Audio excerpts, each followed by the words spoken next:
Morning dear students. आज है date 18 और हम कर रहे हैं आपका पाठ धातु एवं अधातु। पिछली क्लास में हमने धातु और अधातुओं के कुछ भौतिक गुणधर्मों के बारे में पढ़ा था। आज हम कर रहे हैं धातुओं के कुछ रासायनिक अभिक्रिया, तो जिसमें हम दो मेनली आज करेंगे। पहला हम करेंगे धातुओं की अभिक्रिया अम्ल के साथ और दूसरा हम करेंगे धातुओं की अभिक्रिया अन्य धातु लवणों के साथ। तो दोनों को हम एक एक करके देखेंगे। पहले हम बात करते हैं धातुओं की अभिक्रिया अम्ल के साथ। तो सबसे पहले अगर हम इसको देखें तो इसमें जब भी कोई धातु तनु अम्ल के साथ अभिक्रिया करती है तो एक लवण का निर्माण होता है और साथ ही इसमें हाइड्रोजन गैस निकलती है। आप ये दो रिएक्शन यहाँ पे देख सकते हैं। पहले रिएक्शन में सोडियम धातु का अभिक्रिया हुई है तनु हाइड्रोक्लोरिक अम्ल के साथ। तो जब सोडियम धातु तनु हाइड्रोक्लोरिक अम्ल के साथ अभिक्रिया करती है तो इसमें सोडियम क्लोराइड लवण का निर्माण होता है। सोडियम क्लोराइड आप सभी को पता होगा, आप जो घर में सादा नमक खाते हैं उसका रासायनिक नाम सोडियम क्लोराइड यानी कि NaCl है। तो जब इसमें आपने देखा सोडियम क्लोराइड एक लवण का निर्माण हुआ और साथ ही साथ इसमें क्या निकली, हाइड्रोजन गैस निकली। ऐसे ही जब जिंक धातु का हमने देखा अभिक्रिया तनु हाइड्रोक्लोरिक अम्ल के साथ, तो इसमें जिंक और क्लोरीन ये मिलकर जिंक क्लोराइड एक लवण बन गया और इसमें हाइड्रोजन गैस साथ ही साथ इवॉल्व हुई। इसको अगर आप और ध्यान से देखें तो आप इसमें देख सकते हैं कि जब भी कोई धातु किसी भी तनु अम्ल के साथ रिएक्ट करती है तो इसमें क्या होता है, देखिए इसमें जो आपकी धातु है और अम्ल में से जो ये क्लोरीन है ये दोनों मिलके आपका बन जाता है लवण।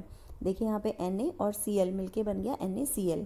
जबकि जो रह जाती है वो क्या रह जाती है, आपकी हाइड्रोजन गैस, जो कि यहाँ पर इवॉल्व हो जाती है यानी कि उत्सर्जित हो जाती है।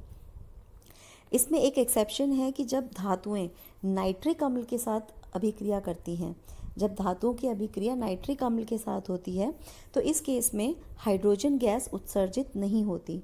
इसका कारण ये होता है कि जो नाइट्रिक अम्ल है वो एक बहुत ही प्रबल ऑक्सीकारक है।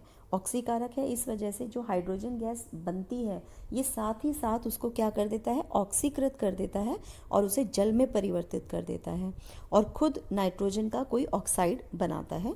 तो यहाँ पर ये नाइट्रोजन के ऑक्साइड बनते हैं। इसके लिए एक मैं आपको वीडियो शेयर करूँगी जिसमें इसका एक बहुत ही अच्छा एक्सपेरिमेंट दिखाया गया है। उसके अलावा एक इसमें है कि लेकिन अगर नाइट्रिक अम्ल बहुत ही तनु होगा यानी कि अति तनु नाइट्रिक अम्ल के साथ अगर हम इसकी अभिक्रिया कराते हैं मैग्नीशियम और मैंगनीज की, अति तनु अम्ल के साथ जब इनकी प्रतिक्रिया होती है तो इसमें हाइड्रोजन गैस उत्सर्जित होती है। अब हम देखेंगे धातु की अभिक्रिया अन्य धातु लवणों के साथ, लेकिन उसको देखने से पहले हमें एक चीज़ जो पता होनी चाहिए वो है हमारी सक्रियता श्रेणी। सक्रियता श्रेणी का मतलब क्या होता है बच्चों, कि सभी जो धातु हैं, आप तो बहुत सारी धातुओं को जानते हैं देखते हैं, लेकिन सभी धातुएं एक समान रूप से अभिक्रियाशील नहीं होती हैं। इसमें कई धातुएं ज़्यादा क्रियाशील होती हैं तो कई कम होती हैं। तो इसमें जो है एक उनकी अभिक्रिया के हिसाब से, उनकी क्रियाशीलता के हिसाब से उनको अवरोही क्रम में हमने व्यवस्थित किया है और इसी को हम सक्रियता श्रेणी कहते हैं।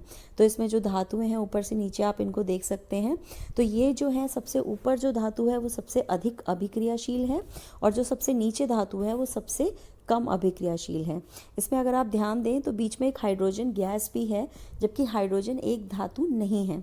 तो हाइड्रोजन को इस धातुओं की क्रियाशीलता की जो एक श्रेणी है इसमें रखने का कारण ये है कि हम देख सकते हैं कि जो हाइड्रोजन से ऊपर वाले जितने भी आपकी धातुएं हैं जो हाइड्रोजन से ऊपर आती हैं ये सभी अम्ल के साथ अभिक्रिया करती हैं, जबकि जो नीचे जितनी भी आती हैं ये अम्ल के साथ अभिक्रिया नहीं करती।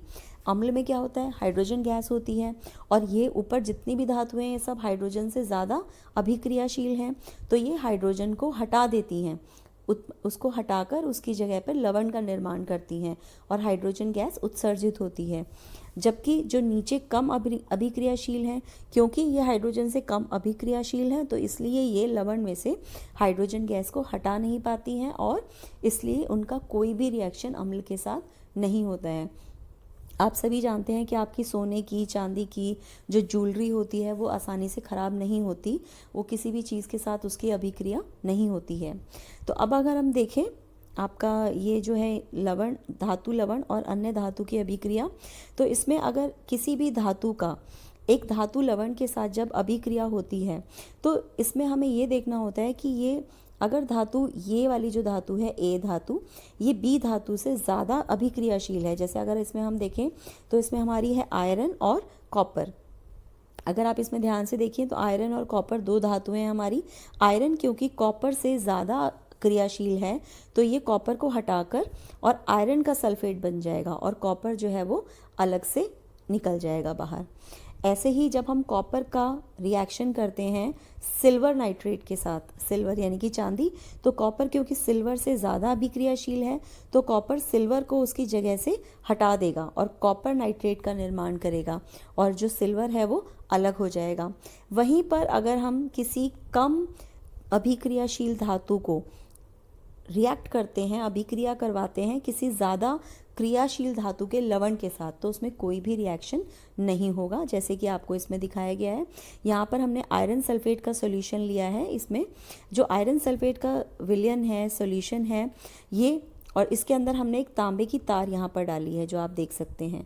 तो आयरन सल्फेट क्योंकि ज़्यादा अभिक्रियाशील है, आयरन ज़्यादा अभिक्रियाशील है तांबे से, तो तांबा जो है वो आयरन को हटा नहीं पाएगा और इस केस में कोई भी अभिक्रिया नहीं होगी।